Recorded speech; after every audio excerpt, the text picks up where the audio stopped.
खुदा की सुनसी के बाबरकत जलाली फतह मद कदूस कादर और उत्तम नाम में आप तमाम तर सुनने वाले भाइयों को, बहनों को, बुजुर्गों को पास्टर आसिफ रजा की तरफ से मेरा मोहब्बत भरा सलाम पहुंचे। मेरे अजीजों, आए कलाम खुदा में से आज हम एक आयत मुबारका का मतालिया करेंगे और जितने बहन भाई मेरी आवाज को सुन रहे हैं जरूर खुदा के कलाम पर तवज्जो कीजिएगा। आज का जो हवाला है वो है आयत अतीक में से खरूज की किताब उसका 12 बाब और उसकी आयत नंबर 43 से आपकी खिदमत में तलावत करूंगा। सुनिएगा। लिखा है, फिर खुदावन ने मूसा और हारून से कहा कि फसा की रस्म ये है कि कोई बेगाना उसे खाने न पाए, लेकिन अगर कोई शख्स किसी का ज़रख़रेज़ गुलाम हो तो तूने उसका खतना कर दिया हो तो वो खाए। खुदा उनके पाक कलाम को पढ़ा जाना और सुना जाना हम सभी के लिए भाई से बरकत हो।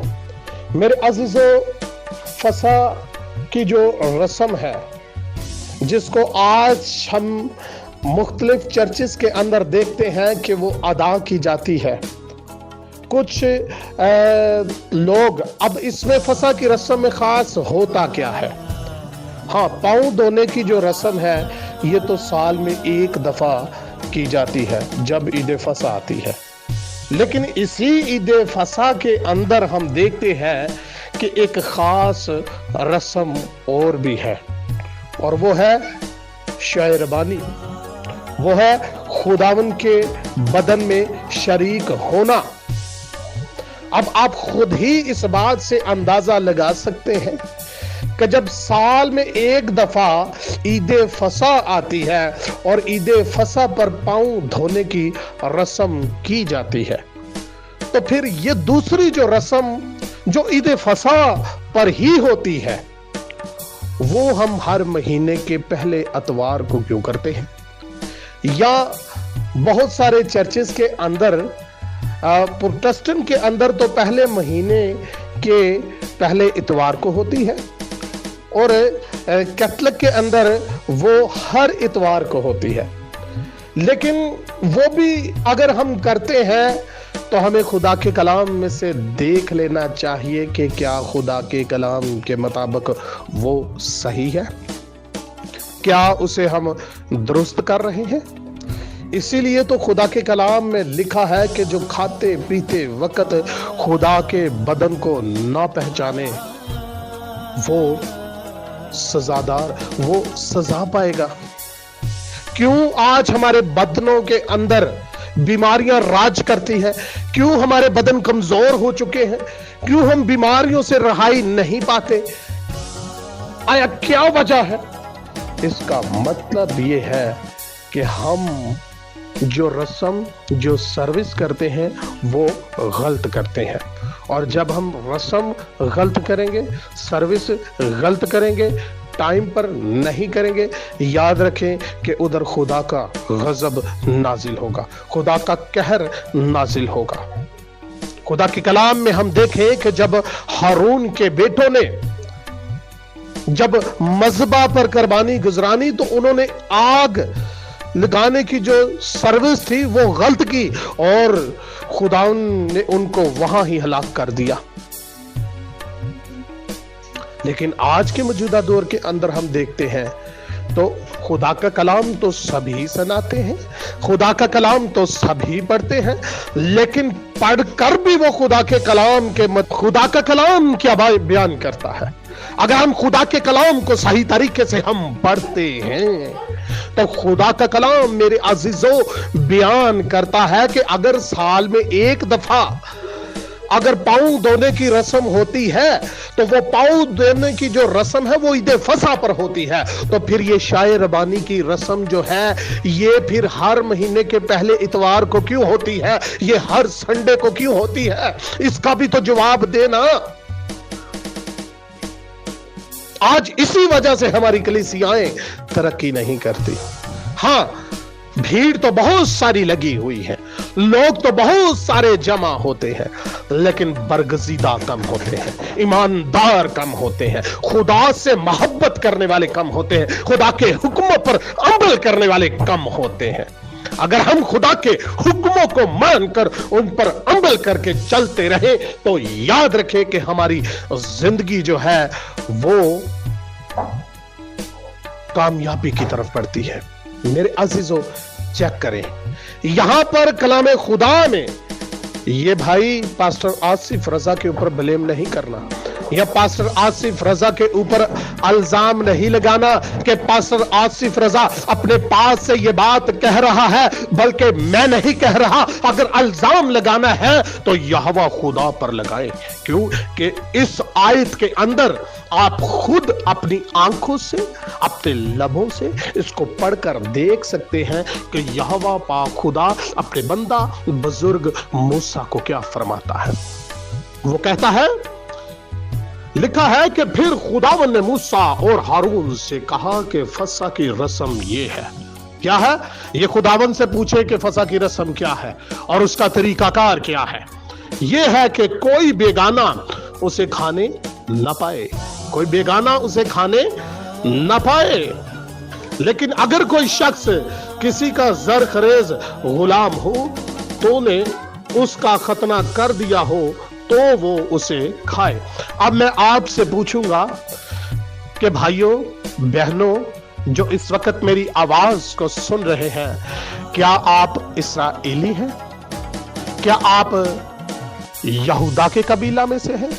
तो आप जहां भी बैठे हैं, अपने घरों में हैं, ऑफिस में हैं, जहां कहीं भी आप मौजूद हैं, आप अपनी गर्दन हिला कर ये कह रहे होंगे कि नहीं, मैं ना तो नस्ली तौर पर मैं ना तो नस्ली तौर पर बुजुर्ग इब्राहिम की नस्ल हूं, ना मैं इस्राएली हूं, ना मैं यहूदा के कबीला में से हूं। तो मेरे भाई, खुदा का कलाम तो बयान करता है कि जो इस्राएली कौम का नहीं, जो यहूदा के कबीला का नहीं, वो अजनबी है। तो हम कौन हैं? हम भी मेरे भाई अजनबी हैं।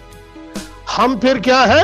अजनबी हैं। हाँ, यहां पर एक बात मेरे आका ने, यहोवा पाक खुदा ने बड़ी खूबसूरत बात कही है कि कोई बेगाना उसे खाने न पाए।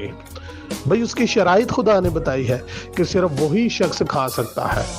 कौन खा सकता है? सिर्फ वही शख्स खा सकता है इससे जिसके बदन का खतना हुआ हो।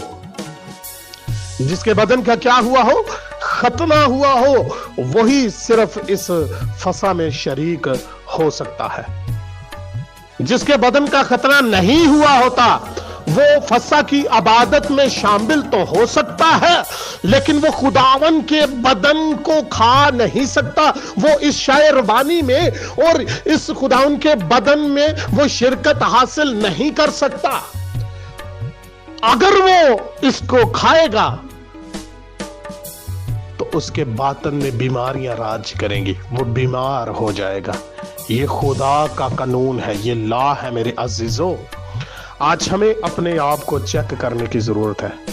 अपने अपने खादमुद्दीन से पूछें कि आया ये क्या माजरा है, खुदा का कलाम हमें क्या फरमाता है। क्या हम खुदा के कलाम के मुताबिक चल रहे हैं कि नहीं?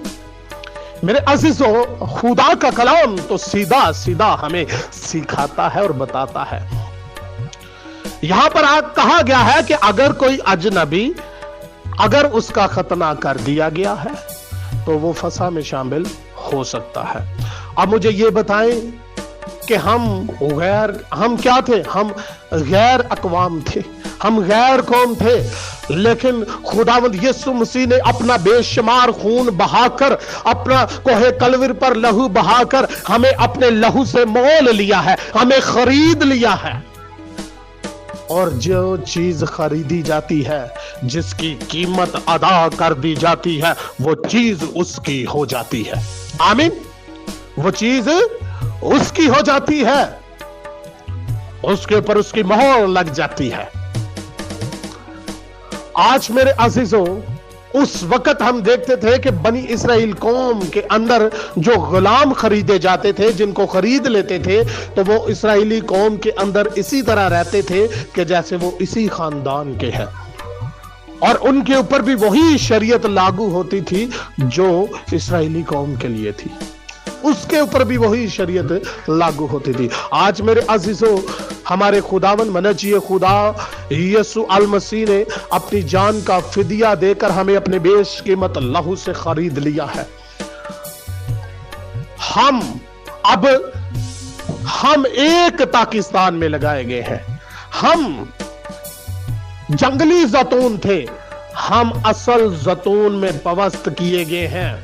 ہم راہ کے کنارے لگا ہوا جو انجیر کا درخت تھا، جسے کوئی پوچھتا نہیں تھا، جسے ہر ایرا گیرا گزرنے والا پتھر مار کر اس کا پھل گرا دیتا تھا، جس کی کوئی حفاظت کرنے والا نہ تھا، جسے کوئی گوڈی دینے والا نہیں تھا، جسے کوئی پانی دینے والا نہیں تھا، خداوند نے اپنے رحم و کرم کی نگاہ ہم پر کی ہے، اور اس انجیر کے درخت کو، یعنی کہ ہم جو غیر قوم تھے،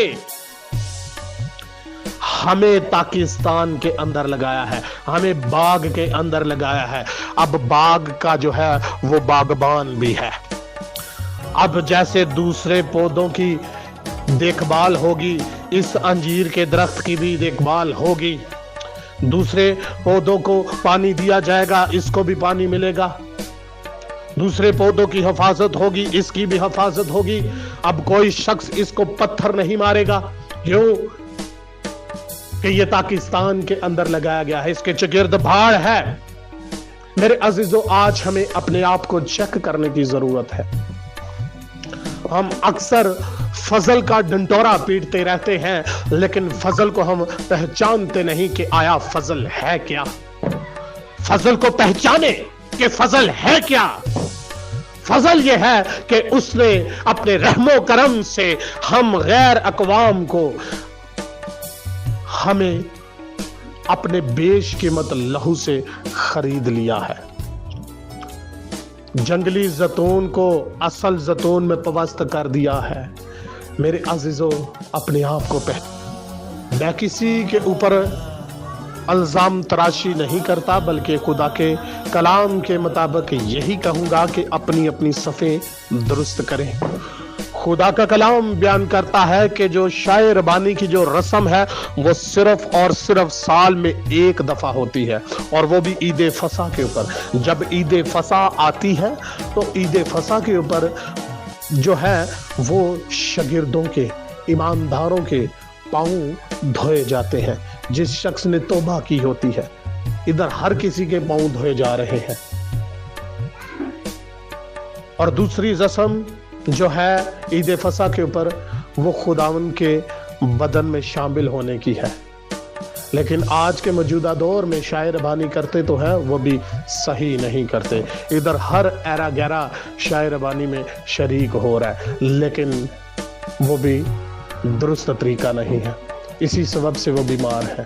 خدا کا کلام بیان کرتا ہے، بڑا زبردست خدا نے ادھر قانون پیش کیا ہے، بڑا زبردست خداوند نے کہا ہے کہ جس شخص کا ختنہ نہیں ہوا وہ شاعر بانی حاصل نہیں کر سکتا، یعنی کہ وہ فصح میں شریک نہیں ہو سکتا، اس فصح کے کھانے میں شریک نہیں۔ ہاں، وہ عبادت میں شریک ضرور ہو سکتا ہے، لیکن خاص کر وہ مسیح کے بدن میں شامل نہیں ہو سکتا۔ اس کے لیے لازم ہے کہ وہ اپنے بدن کا ختنہ کروائے۔ بہت سارے بھائیوں کا سوالات یہ ہوں گے، بہت سارے بھائیوں کے ذہن میں یہ سوال ہوں گے کہ لو جی، اب ہم فضل کے دور میں ہیں، مسیح نے ہمیں اپنی شریعت دی ہے، اب ہمیں ختنے کی ضرورت نہیں ہے، ختنہ وہ ہے جو دل کا ہے۔ تو وہ بھائی ضرور اس گروپ کے اندر سوال کرے، میں ضرور خدا کے کلام کے مطابق آپ کے سوالوں کا جواب دوں گا۔ جو بھائی بھی سوال کرے، جو پوچھنا چاہے، وہ دلیل کے ساتھ، وہ خدا کے کلام میں سے کوئی نہ کوئی آیت سامنے رکھے، وہ آیت پیش کرے اور پھر اس کے اوپر گفتگو کرے۔ سو خدا مجھے اور آپ سب کو اپنے کلام کے وسیلہ سے بہت زیادہ برکت دے۔ زندگی رہی تو پھر کبھی خدا کی زندہ آواز کو لے کر، خدا کے کلام کو لے کر، خدا کی مرضی کے مطابق آپ تمام تر بہن بھائیوں کی خدمت میں حاضر ہوں گے۔ باروک ہاشم۔